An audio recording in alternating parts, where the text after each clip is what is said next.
misma del sistema democrático representativo, la famosa democracia representativa, la famosa democracia delegada.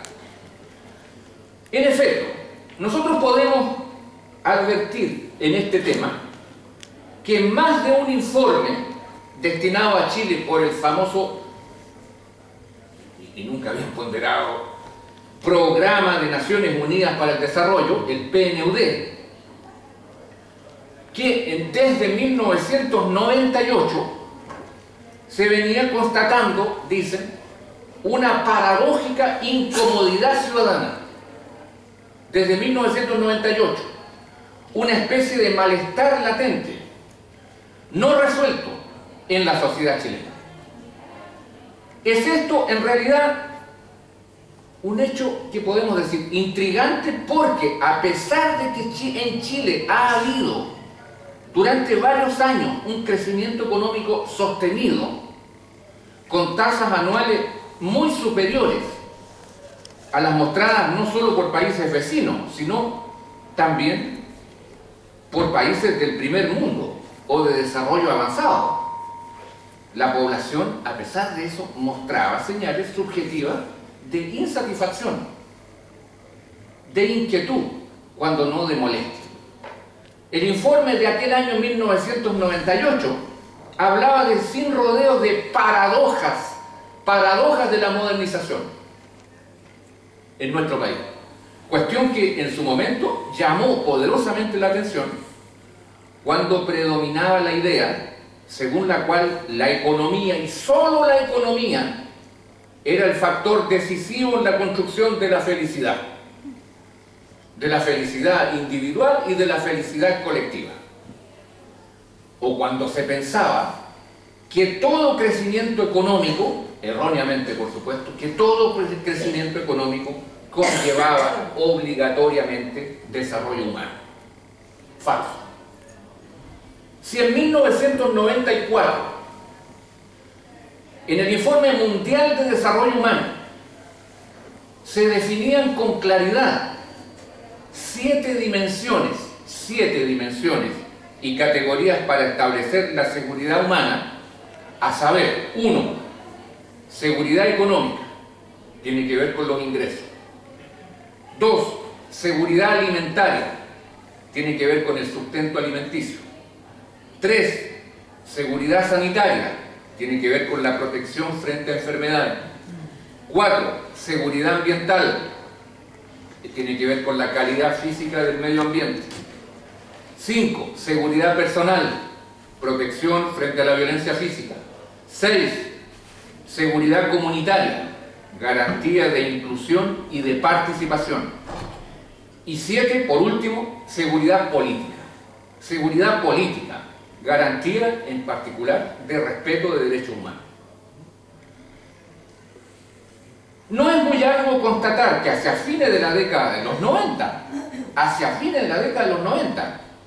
las señales, los indicadores en Chile no eran para nada alentadores en la evaluación ciudadana de estas mismas dimensiones. En efecto, en 1998 se hablaba ya de la existencia de un malestar difuso, aunque no resultaba difícil comprender sus reales alcances. Así, por ejemplo, un poco menos de 80% de los encuestados por el Centro de Estudios Públicos, CEP, y el PNUD en el año 97, hacían una evaluación negativa de su situación previsional. 80% pensaba que el sistema de previsión en Chile conduciría a un empobrecimiento, en particular de la generación que llegaría a la edad de jubilar. 87% no esperaban recibir ayuda en caso de agresión en la vida pública. O sea, 87% estaba absolutamente convencido de que el individualismo sería tal que uno podría perfectamente morir en la calle sin recibir ningún tipo de asistencia. 89% decía no tener confianza en la justicia chilena, y su trato en particular hacia delincuentes. 79% decía estar imposibilitado de pagar costos de atención en materia de salud. El sistema, sería largo de explicar, en particular a nuestros amigos europeos, la diferencia que hay en el sistema de salud pública en Chile con relación a los países europeos, donde acá tenemos privado, el sistema privado y el sistema público. 49% decía tener poca o ninguna confianza en la televisión. Yo creo que a estas alturas esa cifra tiene que haber fácilmente duplicado. 59% no creían en los diarios, 69% ni siquiera en otras personas. O sea, el sistema, el cuadro generalizado de desconfianza lo tenemos planteado a través de diferentes tópicos y a través de diferentes ámbitos.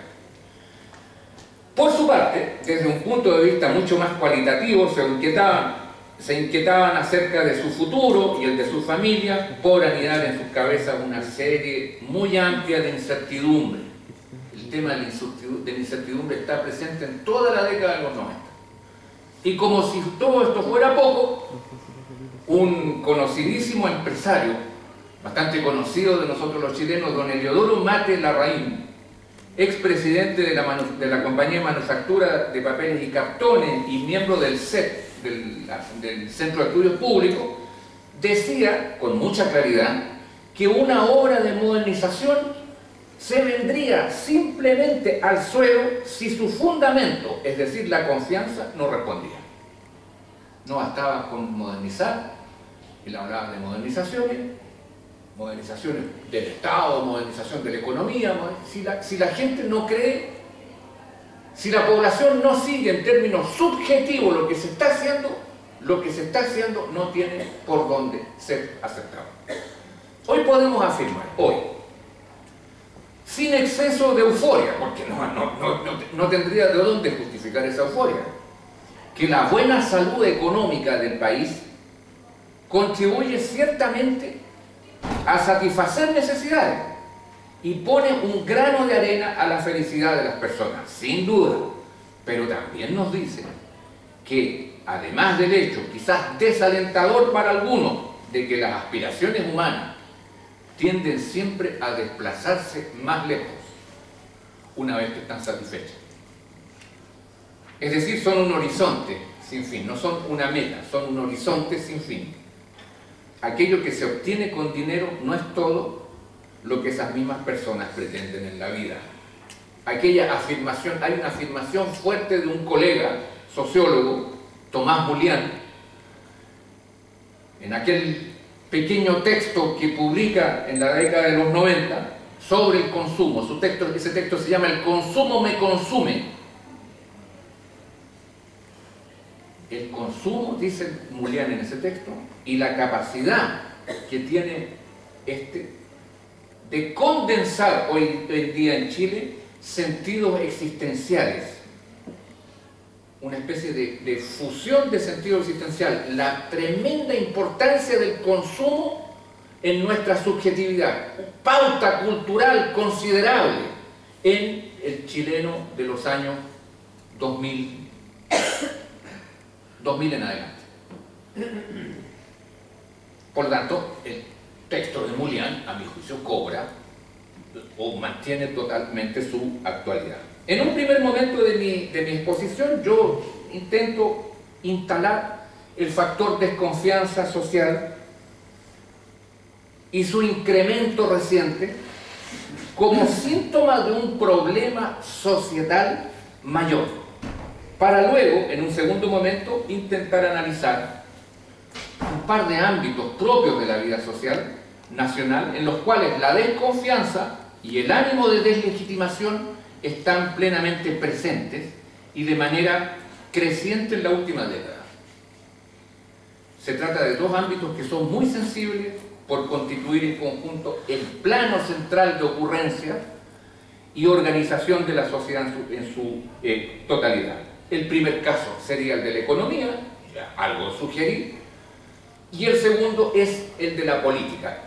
Ambos campos considerados, por cierto, en sentido amplio.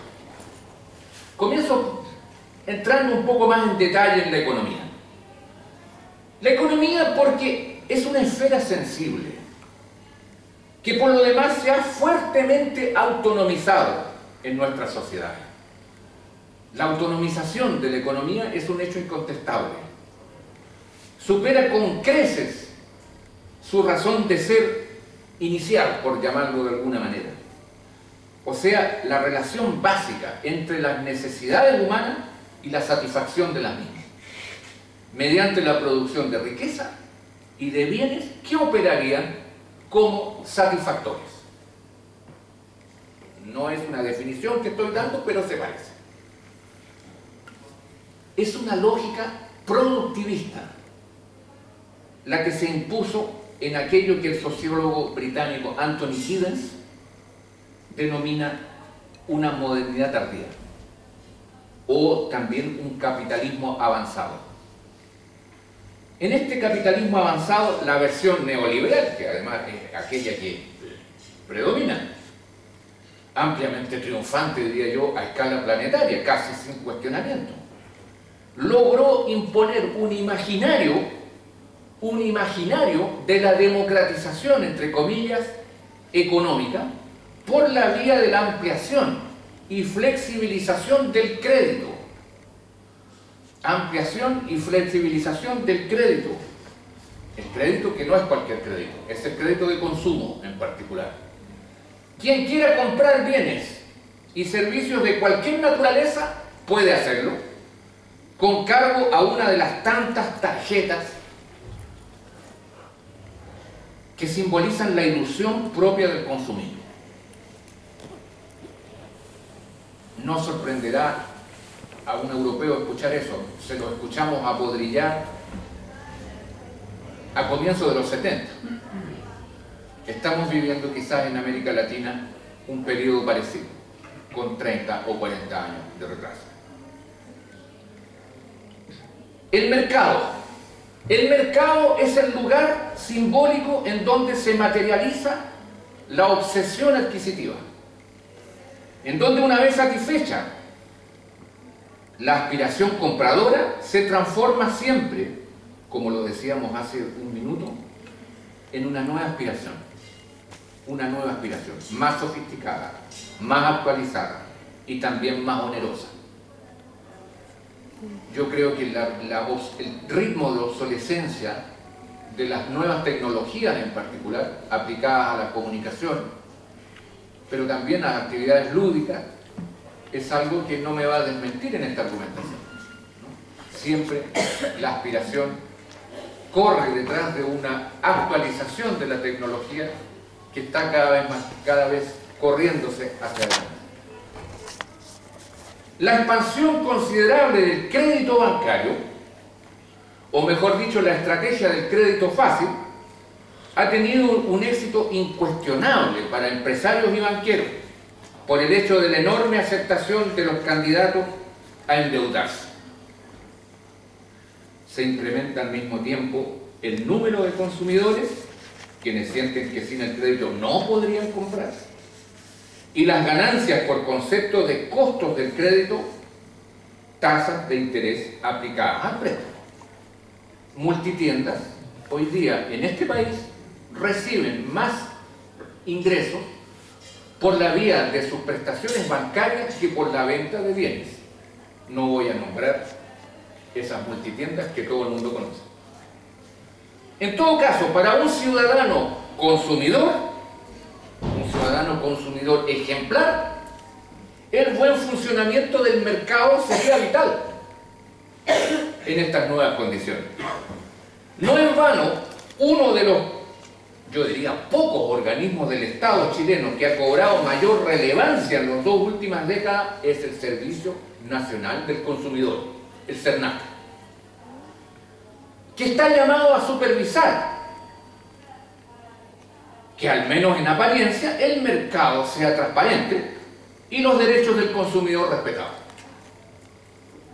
Ahora, en los últimos tiempos los chilenos, ya suficientemente traumatizados por sus estadías generalmente prolongadas en DICOM es una especie de registro de deudores, un registro privado de deudores,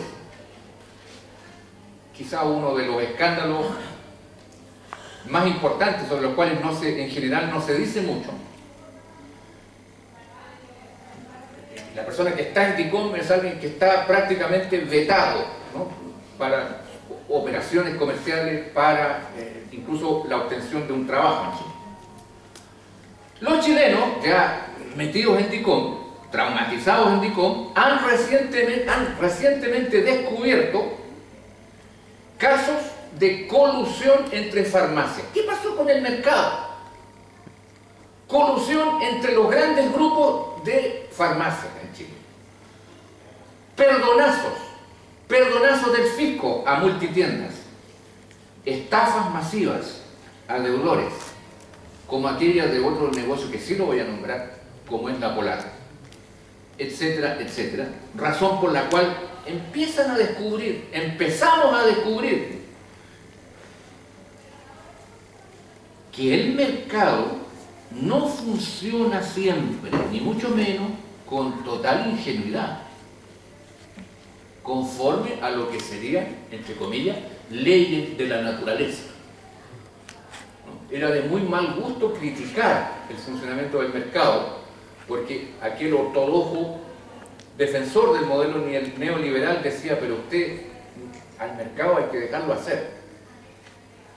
La crítica al mercado es como si usted criticara la llegada de la primavera, son cosas que son naturales. Usted no puede impedir la primavera, usted no puede impedir el mercado, pero el mercado se manipula, y eso es la cruda experiencia. Podríamos establecer aquí lo siguiente: a la hasta cierto punto previsible desconfianza del ciudadano frente al Estado, que le cobra impuestos, el Estado que hace intervenir la policía a discreción, que le promete salud y educación, que le cumple o no le cumple. Ahora se agrega una nueva forma de desconfianza del ciudadano consumidor frente a las empresas, frente al tipo de funcionamiento observado en el mercado. Ese es un dato nuevo.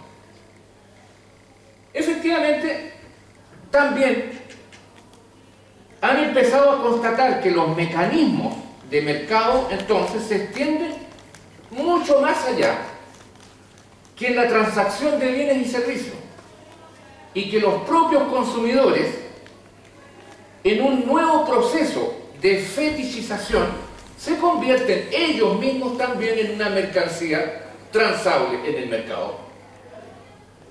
La cosificación, en el sentido casi marxista de la palabra, la cosificación mercantil del personaje del deudor se verifica en su presencia en bases de datos, en manos de bancos, de organismos de crédito, haciendo de este un cliente cautivo sin posibilidades de volver a ser libre. En Chile, la Cámara de Comercio de Santiago, en base a datos proporcionados por la Superintendencia de Bancos, señalaba que en 1996 la deuda superaba en promedio, la deuda de los privados, la deuda superaba en promedio 2,5 veces el monto del ingreso en un hogar. Pero según economistas no oficiales o alternativos, entre los cuales puedo citar a Jacobo Chatán, en Chile, por ejemplo, con el cual conversé largamente este tema, señalan que el nivel de endeudamiento de privados ha alcanzado a comienzos de los años 2000 en promedio más de 7 veces el nivel de la remuneración del deudor. La imagen del empresario inescrupuloso, así como también de la empresa puesta al margen de toda noción de responsabilidad social, concepto que me parece más que discutible, va ganando terreno en el Chile de nuestros días. Solamente el lucro parece ser el afán de los actores económicos nacionales, y tal vez el hecho no sea repudiable en sí, solamente se les pide obrar con mayor transparencia, sin comportamientos oligopólicos, sin arreglos bajo cuerda con la autoridad de turno, sin gozar de la posesión oportuna de valiosa información privilegiada, sin artimaña jurídica, sin letra chica, como se le suele llamar en Chile, a los contratos en los cuales lo fundamental aparece en caracteres pequeñísimos en la 15ª parte del contrato. Si bien es cierto, la mayoría de la población busca estar dentro del sistema y de los circuitos económicos y no fuera, se les hacen exigencias nuevas. Porque el factor confianza ha sido quebrantado. Gran parte de las opiniones negativas que ensombrecen la imagen del actual gobierno se relacionan directamente con la composición empresarial de sus miembros. Si el gobierno de don Jorge Alessandri Rodríguez, periodo presidencial 1958-1964, se le llamó gobierno de gerentes, se le llamaba gobierno de gerentes al gobierno de don Jorge, por el origen empresarial de la mayoría de los que componían el gabinete, empezando por el propio presidente de la República, que era de la compañía de manufactura de papeles y cartones.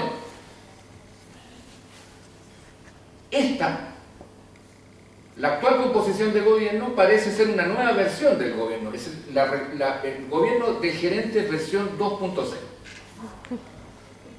La economía y la política se fusionan así en algo que no convence completamente a la ciudadanía, capaz de conservar sus sospechas y sus temores. Pero vamos un poco más allá. La economía no se reduce obviamente a la cuestión del consumo.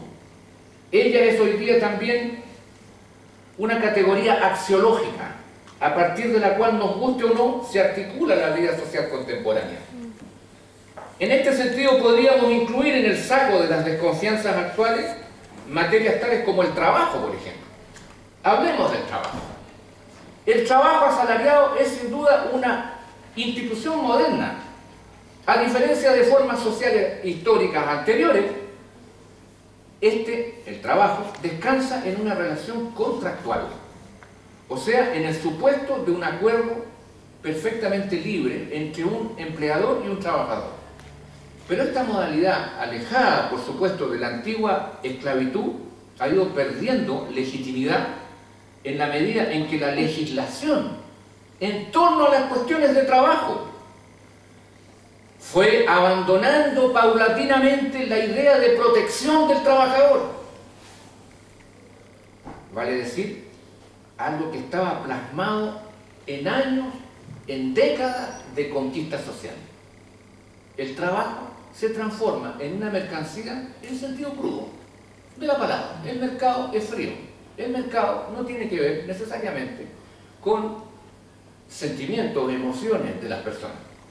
Desregulaciones, inseguridad laboral, reglas del juego siempre más ventajosas para el empleador, etcétera, etcétera, fueron algunos de los factores que han ido mermando la confianza en la institución trabajo y en el Estado, y la ley como garantes del fair play, como si hubiera posibilidad de juego limpio. Muy por el contrario, el Estado mostraba ahora, y la mostraba desde la dictadura, sus limitaciones extremas para ejercer siquiera el rol de árbitro, que es un tema bastante recurrente en los imaginarios chilenos, el pensar que el Estado es una instancia neutral que es capaz de proceder a arbitraje entre las partes, ¿no? Como si fuera poco, ciertas leyes laborales heredadas de la dictadura y no removidas por los gobiernos democráticos habían debilitado la negociación, junto con una importante arremetida contra los sindicatos. 20 años en los cuales los sindicatos, en el fondo, fueron perdiendo su poder de influencia. Un repentino sentimiento de estar a la deriva, a la merced de los poderosos, se ha ido consolidando en nuestro país. Se piensa que el país, Chile, pertenece a una media docena de grupos económicos. se piensa con razón. Grupos económicos íntimamente ligados ahora, vinculados con el poder político, lo que acarrea como resultado la mayor indefensión de los ciudadanos comunes y corrientes. Un gerente de un conglomerado comercial o financiero puede pasar a ocupar una cartera ministerial y viceversa. Un mismo personaje puede figurar en los directorios de una entidad bancaria, de una multitienda, del consejo directivo de una universidad privada, de una línea aérea, de una sociedad anónima deportiva. Puede, entre dos tiempos, puede ser ministro, subsecretario y después volver a su biografía anterior. ¿Cuál es la lección social?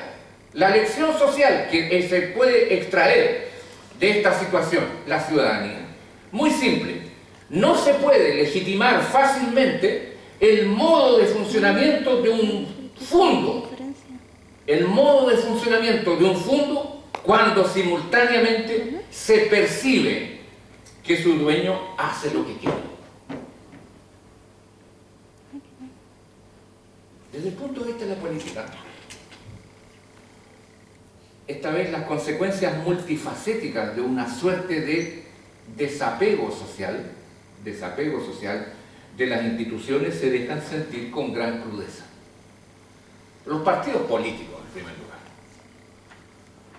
fueron señalados muy tempranamente en las encuestas como organizaciones sin credibilidad ciudadana. Ellos aparecían asociados a dos tipos de fenómenos que la población ávida de democracia efectiva en la década de los 90 no logró digerir. Por un lado, la idea derivada directamente del discurso orquestado durante la dictadura cívico-militar, digo de adrede, cívico-militar y no militar solamente, dictadura según la cual el discurso según el cual los señores políticos eran en su mayoría corruptos y que pretendían privilegiar el interés particular por sobre el interés general. Por otro, los propios partidos políticos, con el retorno a la democracia, operaron una suerte de ruptura con las bases sociales para privilegiar un tipo de funcionamiento perfectamente cupular. En este sentido, los partidos políticos pasaron rápidamente a ser percibidos como simples maquinarias electorales, empresas de servicio en el logro y luego en la administración del poder, empresas de servicio. A esto podemos agregar una razón, llamemos estructural, para ahondar la crisis de los partidos políticos: la existencia de nuestro rígido sistema binominal. Aquel que un conocido politólogo y columnista de un periódico de circulación nacional calificara en esta universidad, calificara de perfectamente previsible los resultados, al menos en los próximos 20 años.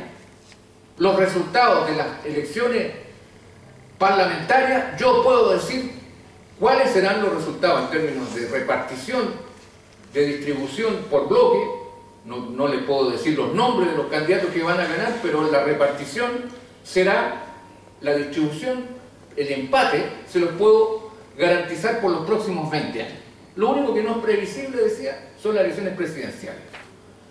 Pero las elecciones parlamentarias les puedo dar los resultados sin ser pitonizo. Garantizar un empate político estructural. Garantizar un empate político estructural porque la ideología dominante es aquello que lo exige. En la práctica, en primer lugar y por consecuencia de este sistema, el elector tiene que restringir su campo de opciones a solo dos alternativas posibles, al interior de una lógica binaria perfectamente excluyente, desmotivante. En segundo lugar, el elector constata que el empate programado hace inútil la contienda electoral, la vuelve estéril. Diríamos que la crónica anunciada de ese empate programado no es propiciador, por lo tanto, de participación ciudadana alguna.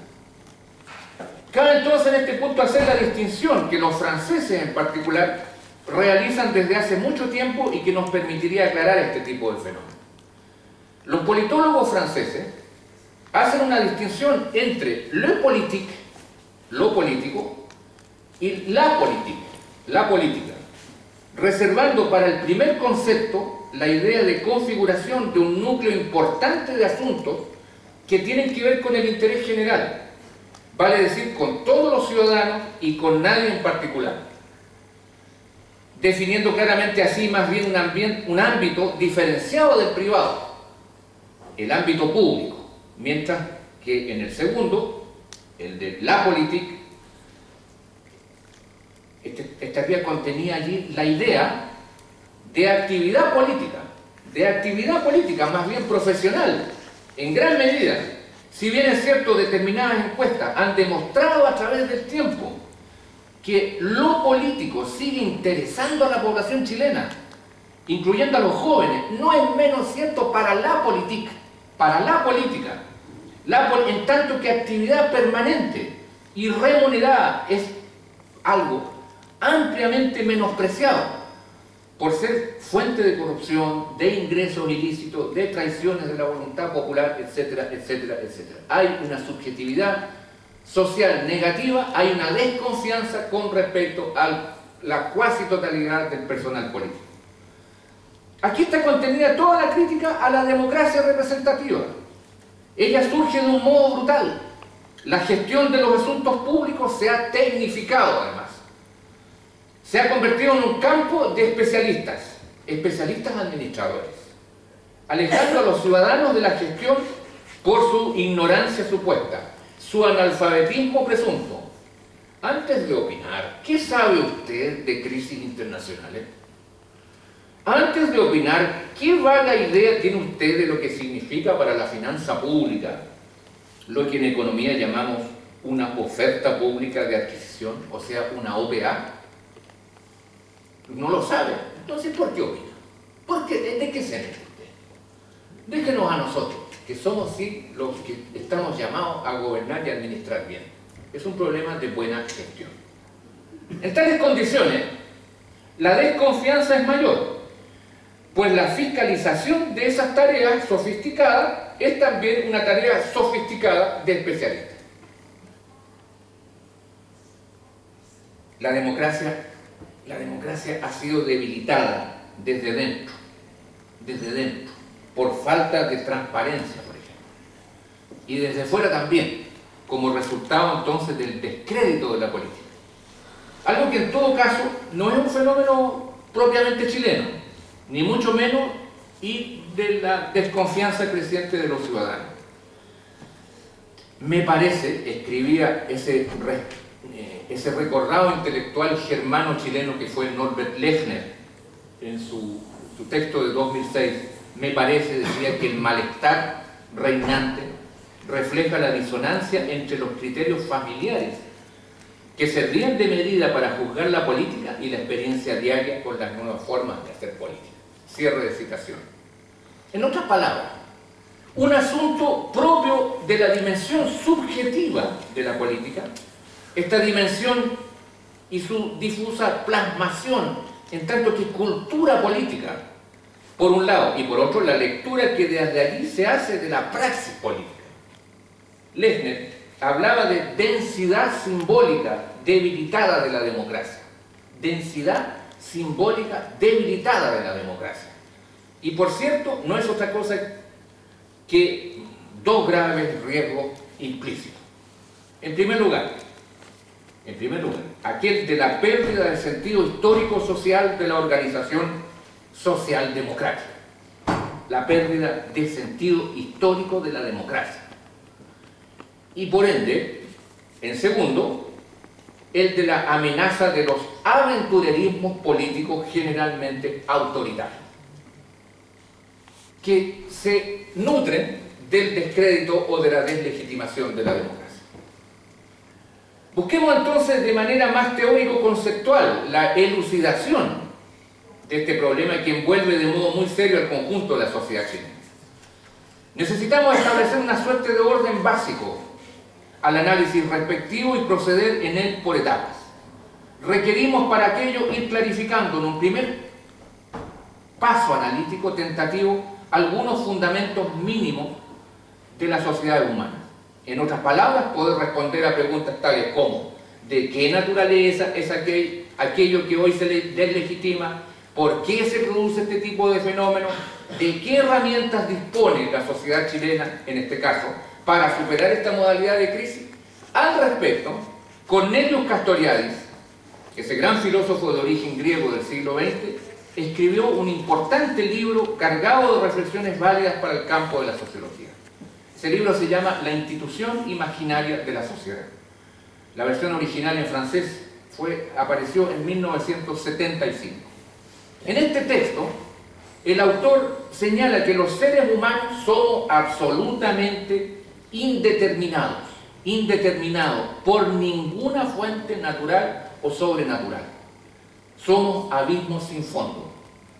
Pero a cambio de aquello, disponemos de una facultad muy exclusiva, la de ser fundamentalmente poiesis, o sea, creadores, y por ende somos capaces de instituir socialmente la sociedad en su conjunto. Poiesis social. En síntesis, tenemos la facultad de otorgar sentido histórico social a lo que creamos y hacemos colectivamente. Esto incluye formas sociales del pensar, del actuar, del juzgar, o sea, en todo cuanto nos reconocemos identitariamente y que nos permite interactuar como colectivos humanos. Castoriadis habla, ya lo decía antes, de la más absoluta indeterminación del ser humano, y que para suplir su inadecuación radical con el medio, es a través de la experiencia práctica de la vida social, que debe ir construyendo simbólicamente el mundo en el cual habita. Surgen así, según él, los códigos más elementales para lograr garantizar una convivencia pacífica, aun cuando esta última resulte solo provisoria. La institución imaginaria social de la sociedad tiene por fin dar estabilidad, siempre frágil, a los colectivos humanos. Constituir lo que se conoce como un orden social hasta cuando esa misma facultad instituyente decida otra cosa, es decir, desinstituir. Llevar a cabo el cambio de lo que llamé alguna vez, en un texto mío de por allá, por 2003, una estructura de ajuste social, vale decir, una estructura de estabilización simbólica interna de la sociedad. En este sentido, entonces, podemos comprender por qué una sociedad entra en efervescencia en determinados momentos de su historia. Los códigos y modalidades que otorgaban estabilidad social han entrado ahora en un estado de obsolescencia. No operan ya con eficiencia y el desorden ha tomado el lugar del orden precedente. La sociedad entera está convulsionada y a menudo un debate bastante afiebrado se instala en medio de un escenario que parece caótico. Al interior mismo de la vida social son numerosos los imaginarios sociales que se disputan la primacía, la visión de mundo que ganará, es decir, esa posición que se impone o que se impondrá a las demás, consagrando así la victoria siempre provisoria de una cierta visión de mundo sobre otras visiones de mundo posibles. Ella alcanza así luego un nivel hegemónico necesario para que la sociedad entera se remita a sus contenidos, a sus tareas, sin mayores cuestionamientos, al menos por un tiempo. En el concepto, es este el concepto que utilizaba Gramsci, es el concepto de hegemonía. El concepto de hegemonía que en el sentido de Castoriadis es más complejo y más profundo aún, es el concepto de heteronomía que utiliza Castoriadis. En mi opinión, al menos, es esta segunda alternativa más decidora y más drástica, al hablar del sometimiento psíquico del sujeto individual, el cual comprende el derrumbe de la voluntad. Es cuando, en el fondo, yo funciono con categorías que han sido naturalizadas, ¿no? Lo que pasa a pertenecer al orden de la naturaleza. ¿Por qué así y no de otra manera? No me lo cuestiono, ¿no? Ese es todo el peso de lo que el autor Castoriadis llama el pensamiento heredado. Existe entonces un poder imaginario, social, instituyente o desinstituyente, de prácticas y de formas de pensar y de decir que tienden a uniformizar la sociedad. Ese mismo poder instituyente tiene directa incidencia sobre lo que se legitima en el ámbito específico de la política, pues allí se toman sin duda las decisiones más importantes de la vida social. Un sistema político como la democracia, en tanto sistema abierto, es todavía más permeable a este tipo de producciones de legitimación social. Es más permeable. La simple delegación de expectativas a terceros, las designaciones de candidatos en elecciones primarias, las obligaciones cívicas de los ciudadanos, la importancia de los partidos políticos hoy transformados en meras máquinas electorales, la delimitación del tiempo de los mandatos, por elección secreta, ¿no? Las modalidades concretas de participación ciudadana en distintos niveles, la existencia o no del referéndum popular, de la cual nuestros amigos suizos pueden hablar mucho más que nosotros, ¿verdad?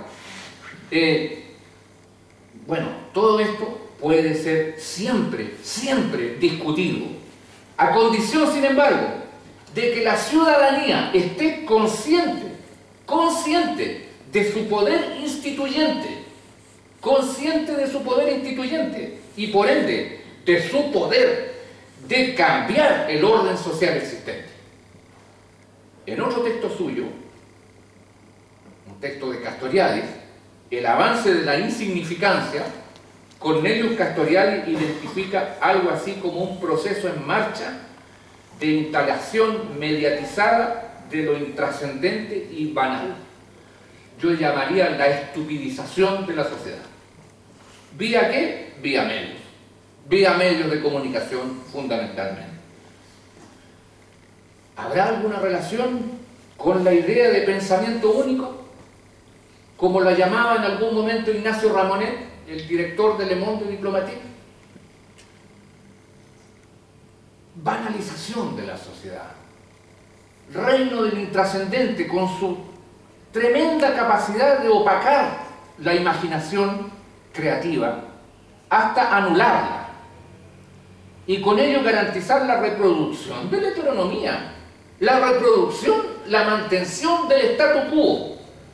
Solo la batalla consciente por la reconquista de la autonomía como horizonte histórico-social permite, según él, ir reencontrándose con la capacidad instituyente, con la capacidad social legitimadora, vale decir, con toda la capacidad transformadora que tienen los seres humanos.